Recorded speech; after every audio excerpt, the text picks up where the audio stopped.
means that if you choose to be off camera, then you have always the potential to be seen later at that point. So just keep that in mind. Okay. So again, good afternoon. I appreciate that you're all here celebrating with us today for the Jewish American Heritage Month opening event. So my name is Lindy Wagner. I serve as the Assistant Vice Chancellor for Inclusive Excellence Education and Development here on campus at SIUE for the Hub.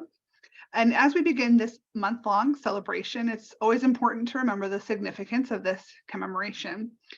Jewish American Heritage Month was established in 2006 by President George W. Bush to recognize and celebrate the rich and diverse culture, history, and contributions of Jewish Americans to our nation. From science and technology to politics and the arts, contributions by Jewish Americans have truly helped shape our nation and enrich the society. This month provides the opportunity to celebrate and honor Jewish Americans for their resilience and strength throughout history. So today, we have the pleasure of introducing not only an SIUE alum, but someone who we're really excited has been out there in the world. So our alum, Peter Maer, is going to speak with us today. He's a proud native of Granite City, Illinois, where he started his radio career at a hometown station, WGNU. He went on to stations in Belleville, Illinois, St. Louis, Nashville, and Atlanta. Maer was a member of the first class of mass communication majors here at SIU. As a doctoral student in mass comm, I'm very excited to hear this. So always exciting. He's been twice chosen as the school's commencement speaker and received an honorary doctorate of humane letters degree. He's also a member of the university's Hall of Fame. And besides being a noted alum, Peter is also a noted veteran journalist.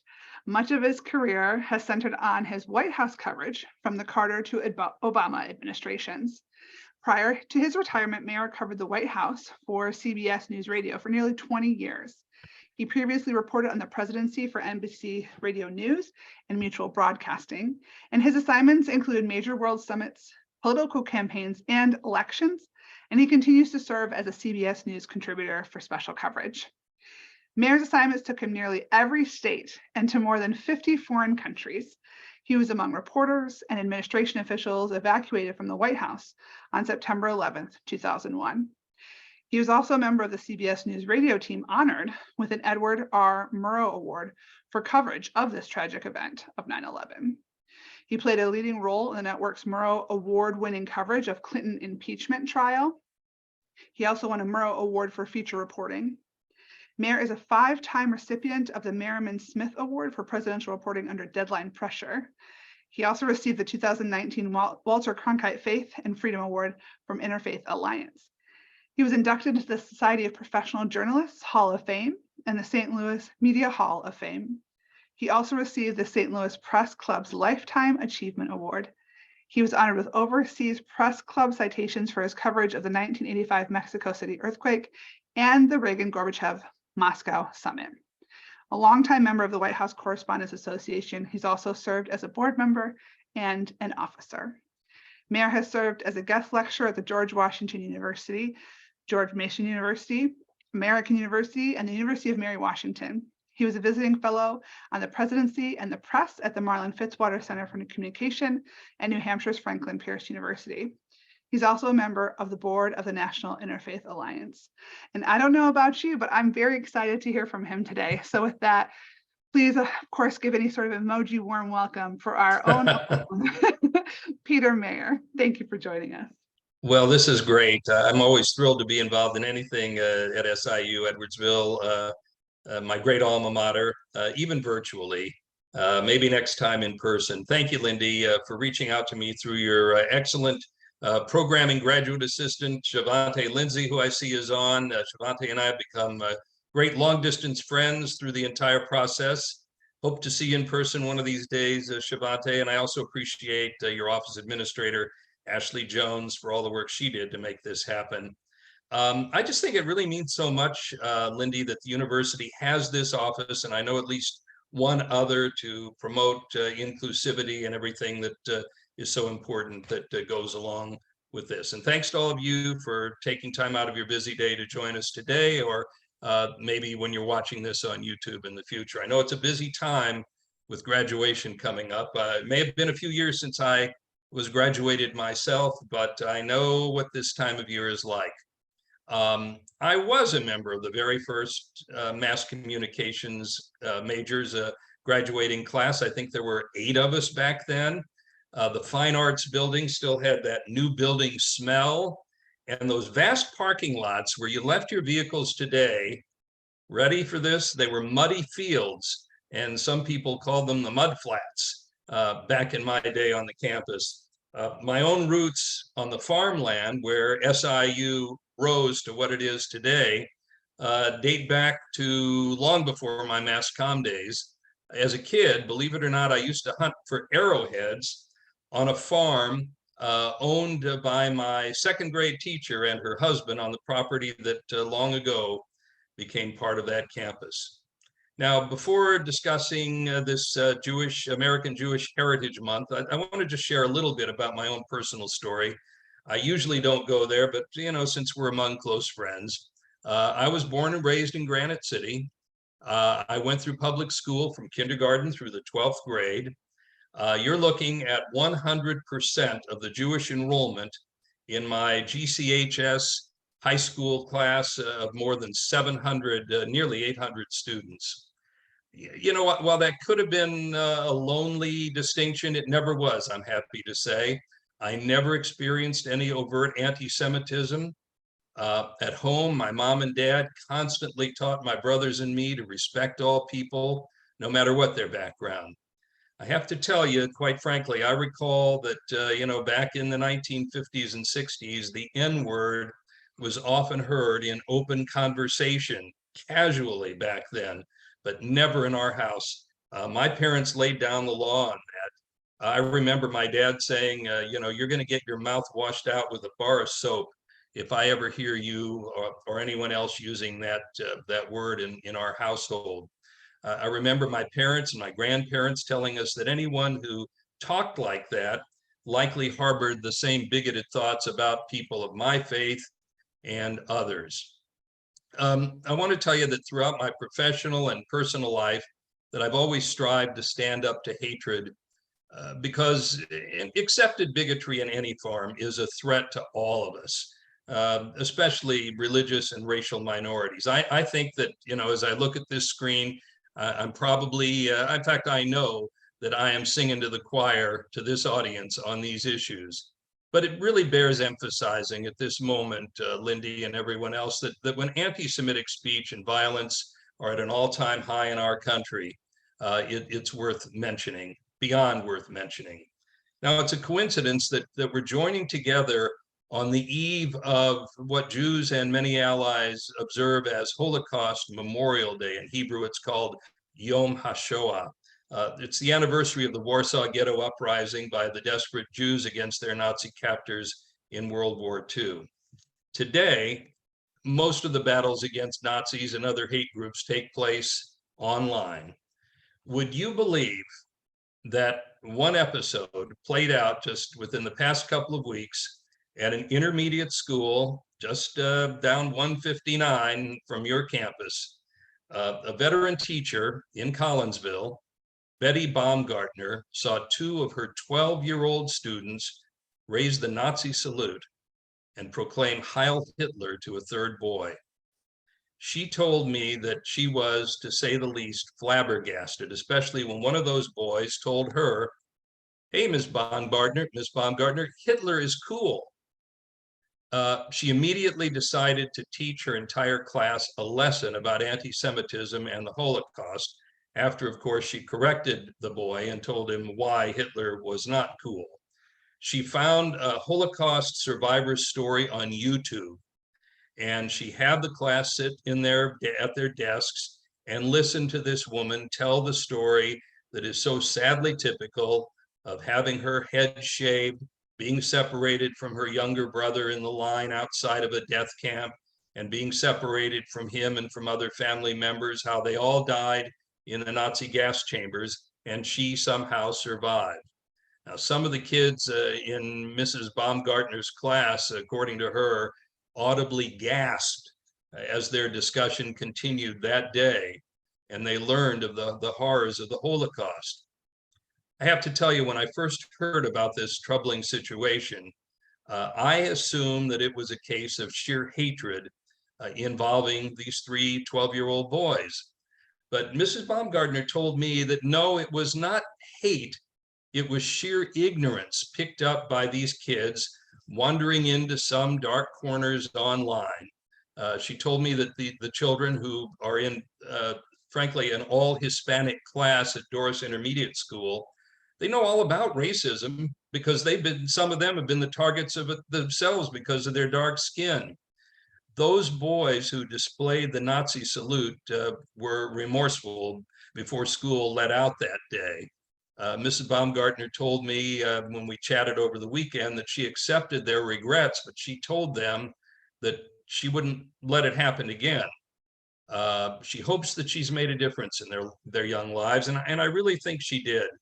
She plans at least one more lesson, a class visit to the St. Louis Holocaust Museum very soon, and she also hopes to get a speaker in her class, a Holocaust survivor, or perhaps a child of a daughter or son of a Holocaust survivor.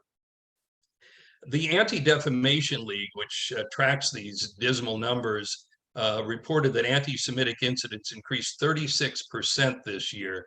That is the highest level since 1979. There have also been growing numbers of hate crimes aimed at Jews and others. You know all about it. You know about the hate crimes that have been aimed at Blacks and Asian Americans and others, the LGBTQ community. I'll leave it to the experts to assess the reasons for the rise in hate speech in these incidents against Jews and Blacks and other minorities that I just mentioned. Sadly, anti-Semitism has also become normalized on many college campuses, where it's up by 40%. Now, as we discuss Jewish Heritage Month, which is next month, I want to look just briefly at history. The first Jewish refugees arrived in what is now America in 1654. Centuries later, tens of thousands followed, including my grandpa and grandma, who lived in Madison, Illinois, before moving to the much bigger Granite City. They came to this country hoping to escape prejudice and persecution in the 1900s. Southern Illinois itself has a rich Jewish history and heritage. What used to be called the Jewish Federation of Southern Illinois now also encompasses parts of Missouri, over in the Cape Girardeau area, and in Kentucky, including Paducah. They have an office in Belleville, and the Federation's website notes that Jewish roots run deep in the region, going back to the 1800s. When I was growing up, there were synagogues in East St. Louis and Alton. There's still a small one in Belleville, in Carbondale, and the first one that I ever went to as a little boy was in my mom's hometown of Madison, Illinois. Now, sadly, most of those synagogues have closed. The Federation estimates that there are about 1,000 Jews in the three-state area that it serves. As the Federation notes, quote, as a tiny minority in our own hometowns, Jews have to work hard to connect with their own history, their heritage, and their culture, their values and traditions. Frankly, Jews like the security and socialization of being near other Jews. So over the years, many people from those small towns moved to bigger cities. They went to St. Louis and Chicago and Atlanta, Memphis, and other places. Jewish Heritage Month is also a time to celebrate, I think, our country's entire religious pluralism. As for me, again, speaking personally, I'm proud to be Jewish. I don't wear it on my sleeve. The precepts of my faith teach us that we don't try to convert others or pressure other people to become Jewish. Prayer, fairness, respect for other religions, and social justice are really at the heart of my own beliefs. As you mentioned, Lindy, I'm on the board of the National Interfaith Alliance, and that's near and dear to my heart. No matter what our religion, or perhaps no religion at all, we all conduct ourselves through the magnifying glasses of our own beliefs and our own family experiences, no matter where you come from, or where you go to church or to mosque, or to synagogue, or maybe nowhere at all. And so that's the way it was for me for more than 40 years as a reporter. The career that started as an editor of the Granite High World, the newspaper at my high school, and the host of a high school news show, as you mentioned, on little WGNU radio in Granite City. During my years at SIU, I worked in the newsroom at WIBB in Belleville, which was a thriving radio station back then, and I was a rock jock on KC St. Louis. From that humble home turf beginning to stops in Nashville and Atlanta, and ultimately the White House itself, I never considered myself to be a Jewish reporter. I was a reporter who happened to be Jewish. And I suspect that my Christian and Muslim colleagues felt the same way. I don't remember any deep conversations about religion when we were chasing stories, chasing fires and crime stories, or sitting in vans in presidential motorcades. It just didn't come up. Several years ago, when I was honored to be SIUE's commencement speaker, I emphasized some of the people who had a profound influence on my life. Sadly, they're no longer with us, but their lives were and are a powerful antidote to hatred and lies that sometimes permeate our society. I'll start by telling you that I was really blessed to know U.S. Congressman and civil rights leader, civil rights legend, John Lewis. I first met him when I was a young reporter in Atlanta back in the 1970s. Mr. Lewis led a group called the Voter Education Project. The VEP actually changed much of the nation's political scene, really mostly in the South, where they got millions of voters added to the rolls on election day. Of course, John Lewis, as I think all of you know, had paid his dues long before then.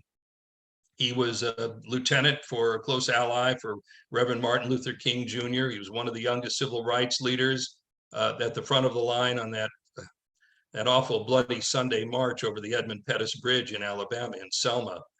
The beatings and jailings that he suffered at the hands of state troopers and local police left him with impaired speech and physical scars, but he led a life of nonviolence until the day he left us. I'll never forget when I'd run into him in Washington.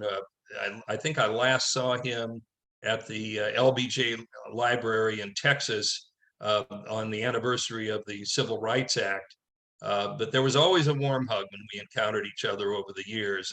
After he was elected to Congress, I'll always remember his ultimate advice, and I just pass it on every chance I get, to believe in the possibility of positive change. Believe in the possibility of positive change. And he also spoke of what he described as, quote, good trouble. And I think you know what that means. I thought of him just days ago when those two Black state representatives were tossed out of the Tennessee House for demonstrating on the House floor in the request for an end to gun violence. Thought about what Congressman Lewis said just 7 years ago, 2016, after the Orlando Pace nightclub shootings, as he led his own anti-gun vigil on the floor of the U.S. House. And I think that probably that was something that inspired the three representatives in Tennessee. Mr. Lewis said, "We've been quiet for too long. There comes a time when you have to say something. You have to make a little noise. You have to move your feet." And he said, "This is the time." And this is the time too, my friends, right now. Through the years and at that commencement speech, I also shared the story of a man I met when I was growing up in Granite City. His life was very much a part of the Jewish heritage history of Southern Illinois and St. Louis. It's the ultimate story of survival and faith. Imagine yourself being hunted down and facing certain death for no reason other than your religion. And that's what happened to a teenager named Leo Wolf and millions of other European Jews as World War II approached. In 1940, my friend Leo was a Polish teenager when the Nazis closed in on his hometown. He and his neighbors were locked into ghettos, 200,000 people crammed into an area where 8,000 had once lived. They were beaten, they were starved. When his captors said they needed a carpenter, Leo said he was a carpenter. Same when they called for plumbers. Same when they called for anyone else that he thought he could survive on, hoping that the next place would be better. He told audiences in the area that he witnessed the misery of the death camps, the infamous Nazi symbols of hatred and murder. If you go over to the Holocaust Museum in St. Louis, you will see his suitcase. It just says L. Wolf. And if you visit the Holocaust Museum here in Washington, where I am now, you'll see a grim picture of Leo Wolf standing among the few survivors of one of those death places. He told me he lost track of the number of times he escaped. This was one gutsy guy. Toward the end of the war, he was on a death march, one of hundreds of Jews dragging through the snow and the ice at Nazi gunpoint. And those who couldn't walk, were beaten or shot. And for some unknown reason, there was a guard who took pity on Leo and gave him a piece of bread. After repeated escape attempts, he was finally able to get away. He hid in an old building shed before he was found by US troops. He was 22 years old, same age as many of you, or close to it. He weighed 66 pounds when the war ended. Like many others, he was sent to a displaced person camp in Europe. And that's where he met Sarah, the woman who would become his wife and the mother of their 3 sons. They lost more than 100 family members between them in the Holocaust. And at the end of the war, he had no living relatives. Leo and Sarah made their way to St. Louis, carrying just the suitcase with his meager clothing that he recalled was really, his clothing amounted, the way he described it, to a pile of rags. He worked at odd jobs, saved his earnings, and eventually opened a little restaurant. In 1955, just 7 years after he left Europe, he went into the building business.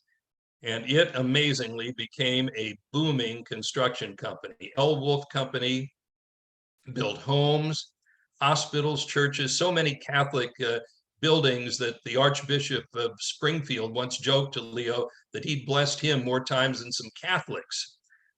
Leo's company, by the way, built the beautiful chapel on the SIUE campus.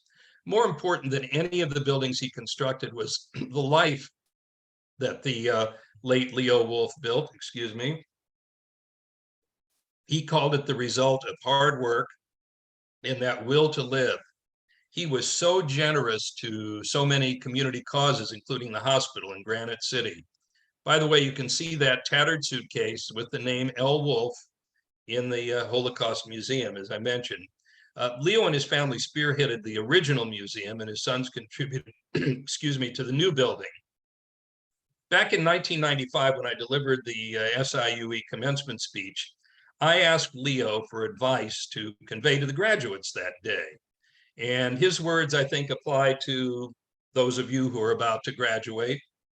Live for today, he said. Believe in the American way. Do some good deeds. Do what you can for humanity, and God will repay you.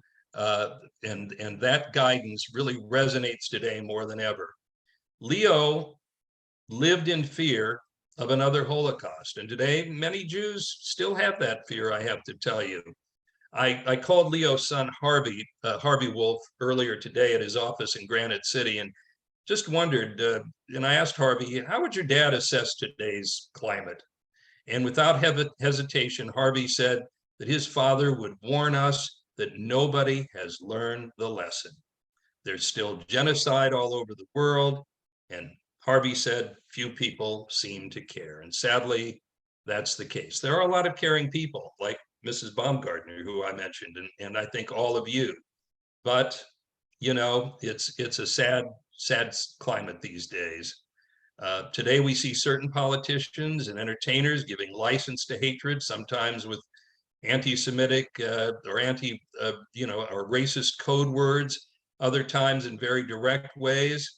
There are just too many examples of that kind of vitriol, and I just don't think this is the time or place to repeat it, if there is any time to repeat it, except to say we have to do everything in our power to reject it. I was listening to a recent Interfaith Alliance podcast, And Rabbi Jonah Pesner told my friend, the host, Reverend Paul Rauschenbusch, a Baptist minister, that we must come together across racial and religious lines, pointing to anti-Semitism, anti-Black racism, bigotry against Muslims, Asians, the LGBTQ communities. The rabbi said, our safety is in our solidarity.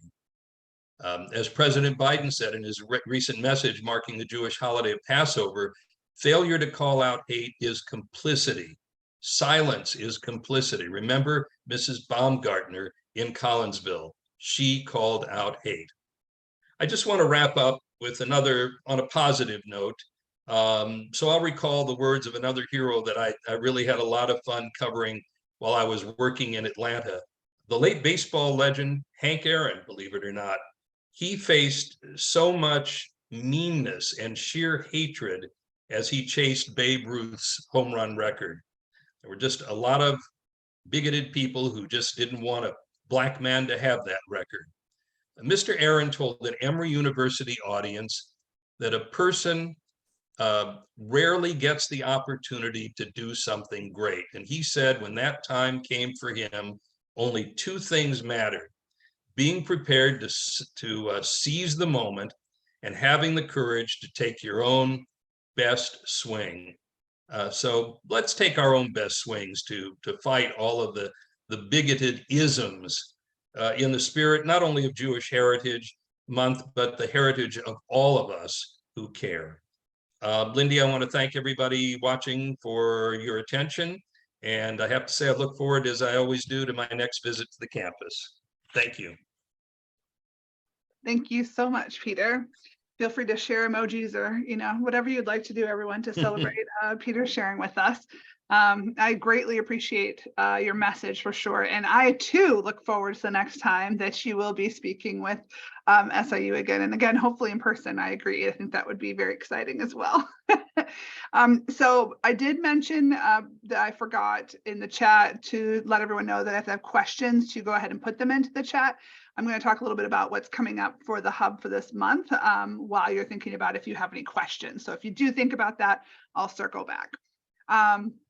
As you all know, we are celebrating a lot of months this month because, as Peter mentioned and others have mentioned, we have 2 months that are actually next month, but you all know, without students here and it being after the academic year, we put everything into this month. So coming up, we do have some events that we're highlighting in the area. One is Celebrate Israel at 75 years old.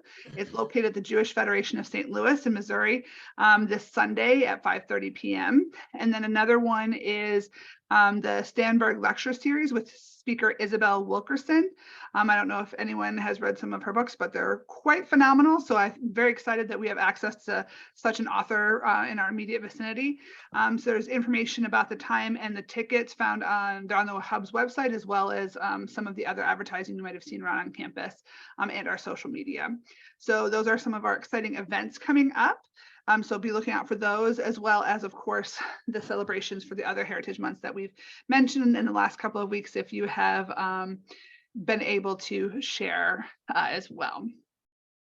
And we do have someone that's made a comment. Yes, the answer to your question, Lee, is you may. So feel free to take that time now.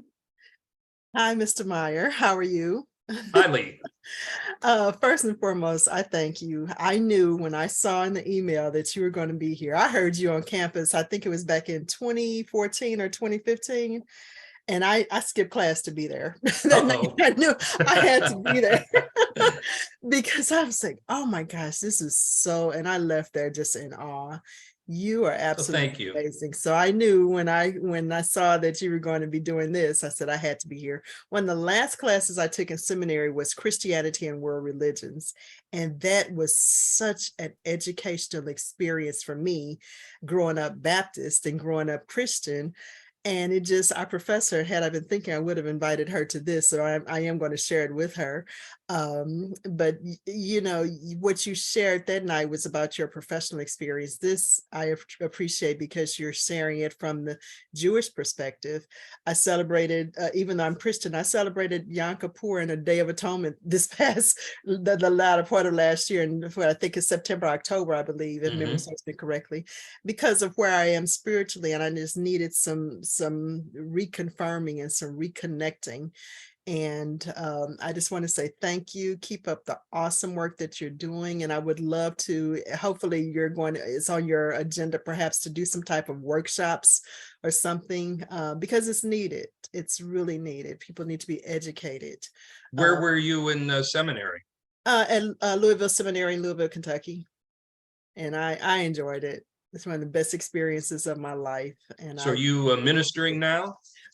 Well, I did not. My classmates wanted me and said I should pursue the Masters of Divinity. I just wanted to get the Master of Arts in Religion to teach it, to facilitate educating people about different religions, you know, not just Christianity, but in different religions.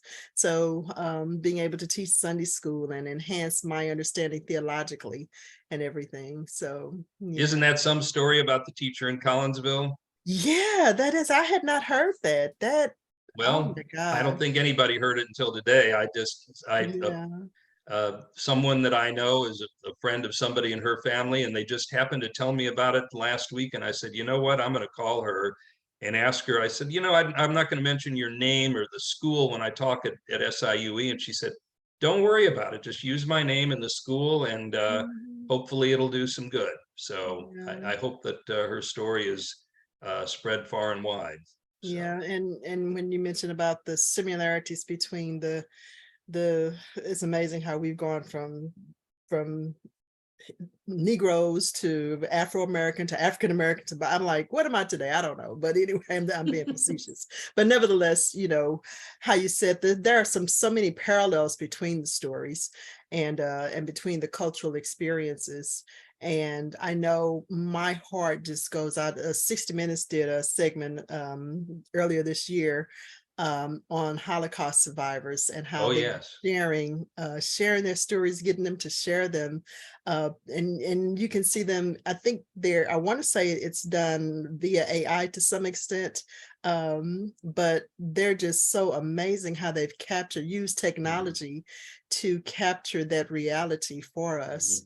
And I saw that someone was asking where the school that I referenced I just wanted to share that with you. So yeah, thank you and so much it is in Collinsville. Yeah.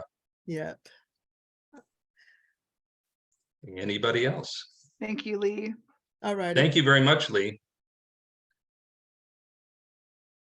Claudia, do you have a question? You're muted still. Yeah, I have a question. Okay, so you said the school was in Collinsville and it was Miss Baumgartner. Do you happen to know if it was like Doris Intermediate School or like Frankner? Doris? Yeah, Doris Intermediate School. Miss Baumgartner was actually my first grade teacher. Oh, wow. I just thought that was so interesting. Yeah. Oh, wow. That is good. That's fascinating, Claudia. Yeah, I was like, Miss Baumgartner, that's a unique name. Yeah. I was like, I had a teacher named Miss Baumgartner. Betty Baumgartner. Wow, that's crazy. That's a wild full circle moment, right? That like you actually had her as a teacher. She describes this class as biliterate. These kids are, she said her entire class, 6th grade, they are all the children of immigrants from Central and South America, and moms and dads, you know, holding down at least one, maybe 2 jobs. And, you know, not, you know, like a lot of moms and dads these days, no matter what their background is, you know, they're not always watching when kids are online. And, you know, back when I was growing up, if somebody did something like that, you'd say, well, they're hearing about it at home. But that just wasn't the case. This was something that, you know, they're poking around on their phones and saw that Nazis, according to somebody there, was being portrayed as cool. So, yeah. Thank you, Peter. And thank you, Claudia. Any other questions, comments? Awesome. Great. How about one more round of emojis for Peter? Yay. Again, it was Same to you all. Yeah, it was truly, truly a pleasure. Honestly, I loved hearing what you had to share. It was great to hear. And so thank you everyone again. And again, Peter, we will hopefully be in touch for future connections for all sorts of things. And I hope that everyone goes forward today considering, you know, how we're going to celebrate and support Jewish American Heritage Month. And like I said, there's more activities to come and obviously more to talk about in the future. So I wish all of you a wonderful rest of your evening. And we hope to see you at future events. So thank you for your time. See you all later. Thanks a lot. Congratulations to all the grads. Yes. Thank you, Peter. Have a great evening too.